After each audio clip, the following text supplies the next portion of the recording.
Olha, o secretário estadual de Transportes de São Paulo, Alexandre Baldi, foi preso nesta quinta-feira por suspeita em fraudes em contratos na área da saúde nos períodos em que ele foi deputado federal e ministro no governo Temer.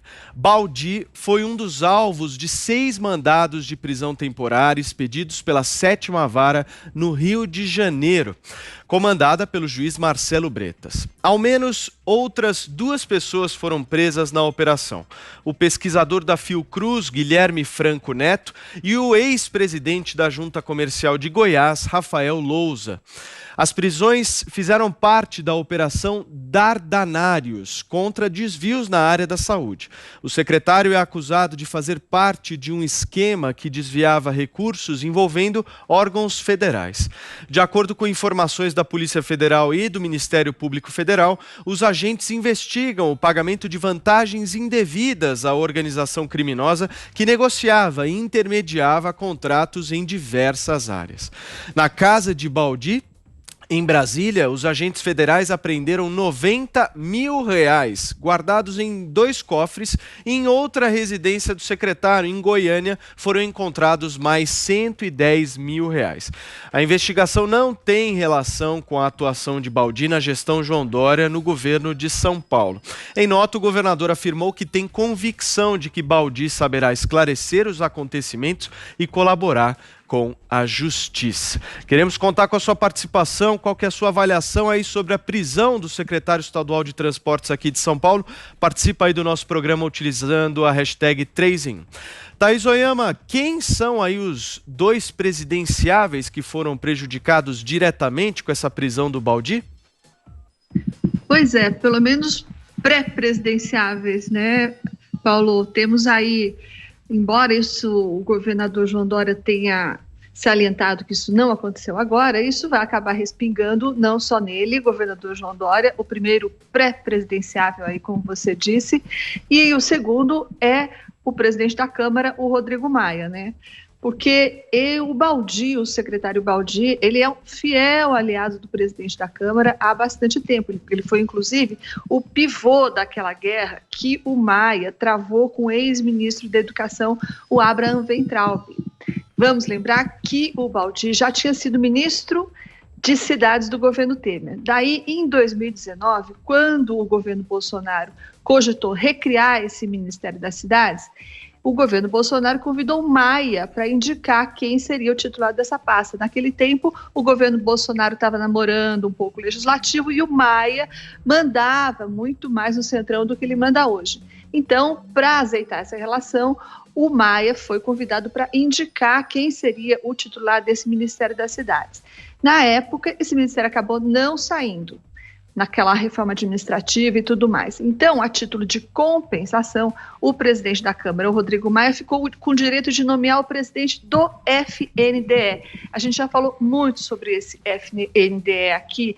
É aquele departamento do Ministério da Educação que tem um gordíssimo orçamento de mais de 50 bilhões, pelo menos foi essa a cifra do ano passado. Então, ele é muito disputado, muito cobiçado por deputados. E o Rodrigo Maia indicou para ocupar esse cobiçado FNDE o Rodrigo Dias, que vem a ser primo do Baldi, do secretário Baldi, e também alvo de um desses mandados de prisão da operação de hoje. Aí o que aconteceu? A história é um pouquinho complicada, mas está no final. Para acomodar esse primo do Baldi, também aliado de Maia, o Rodrigo Dias, o então ministro Weintraub da Educação teve de tirar do comando do FNDE, teve de livrar, teve de deixar lugar lá, e livrou o comando do FNDE, e para isso ele demitiu quem?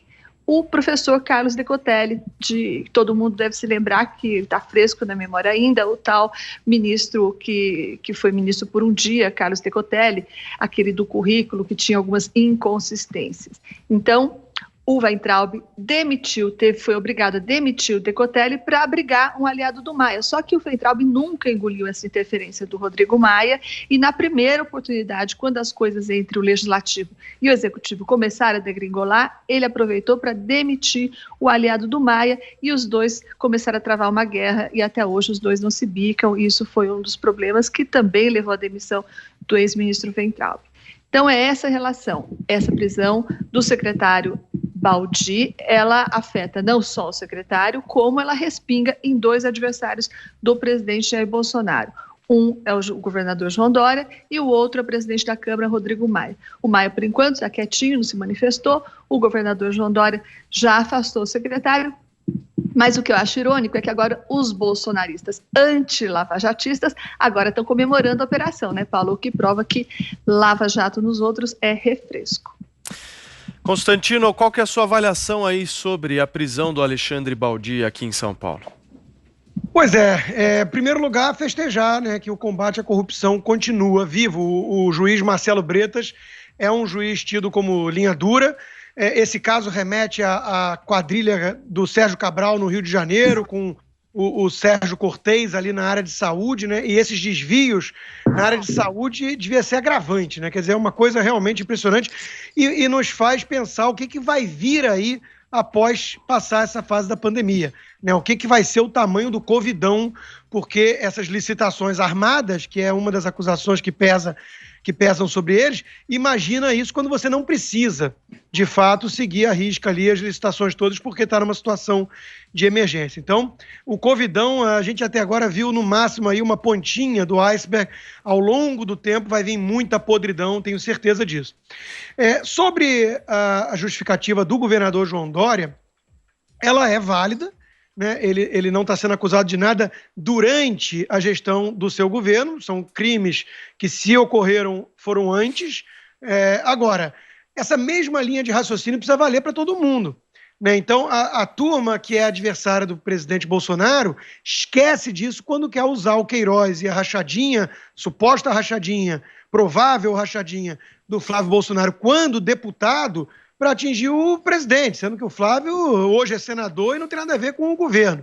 Tem o sobrenome do pai, mas não é do governo federal. Então, a pau que dá em Chico também dá em Francisco, né? Então, é verdade que a acusação não pesa sobre o seu governo, mas o mesmo vale para Queiroz com o Flávio e, nesse momento, a turma da oposição esquece desse detalhe e mistura e embaralha tudo. Outra coisa é como essa turma gosta de dinheiro vivo, né? O próprio Flávio, que eu acabei de citar, gostava muito de operações com cash, com espécie, e o Baldi tinha 200 mil reais em espécie nas 2 casas, né? Quer dizer, tudo bem que a gente entende que a taxa de juros está baixa, isso é um outro tema e tudo mais, mas a ponto de manter tanto dinheiro assim em espécie, né, é um negócio suspeito, para dizer o mínimo. Do ponto de vista de impacto eleitoral, é isso, né? Quer dizer, o governador Dória, se for candidato mesmo, vai ter muita dificuldade de vender um peixe de bandeira ética, né? Todos os caciques tucanos estão enrolados com a justiça, agora tem mais essa do seu secretário, então tudo em torno dele pega muito mal. E como a Thaís já explicou, isso vem lá desde a época do Temer. O João Dória acabou aceitando o Temer, né, apoiando por pragmatismo até das agendas de reforma e tudo, quando teve o caso do Joesley Batista e tudo mais. Então tem esse elo todo aí, o Temer, o próprio Dória, o Rodrigo Maia, é o núcleo de um centro pragmático, mas que não goza de uma reputação tão ilibada assim, né? Pelo menos no caso do Temer e do Rodrigo Maia, sem dúvida, né? E envolve um bando de gente de família, né? O primo, que teve até uma candidatura usando o sobrenome dele, ele ali é famoso na época do Ministério das Cidades, do governo Temer, o Baldi, e teve do PP 1,3 milhão de reais, né? Foi mais do que o partido deu para o presidente, para o Ciro Nogueira. Então, é uma turma influente, é uma turma poderosa, né? E isso mostra que a Thaís citou o caso do Weintraub, e o que a gente viu naquela reunião era um ministro ali, que foi até perseguido depois por uso de linguagem dura contra os ministros do Supremo, mas que ecoou na população. O que ele estava falando ali era exatamente isso, tentar blindar um ministério que tem um orçamento multibilionário de certos chacais, hienas e abutres, né? Então, como é que fica daqui para frente? A gente sabe que os últimos nomes ligados a Weintraub estão caindo, né? Estão saindo do ministério. O ministério vai ficar na mão dessa turma? Então, um governo que veio até aqui sem escândalo de corrupção pode estar mudando o destino daqui para frente, se não ficar de olho. Azedo, e você, hein? Qual que é a sua avaliação sobre a prisão do Baldi? Não, eu estou prestando atenção aqui no Constantino aí, que ele já está fazendo um head para passar a oposição, né? pelo comentário que ele fez agora.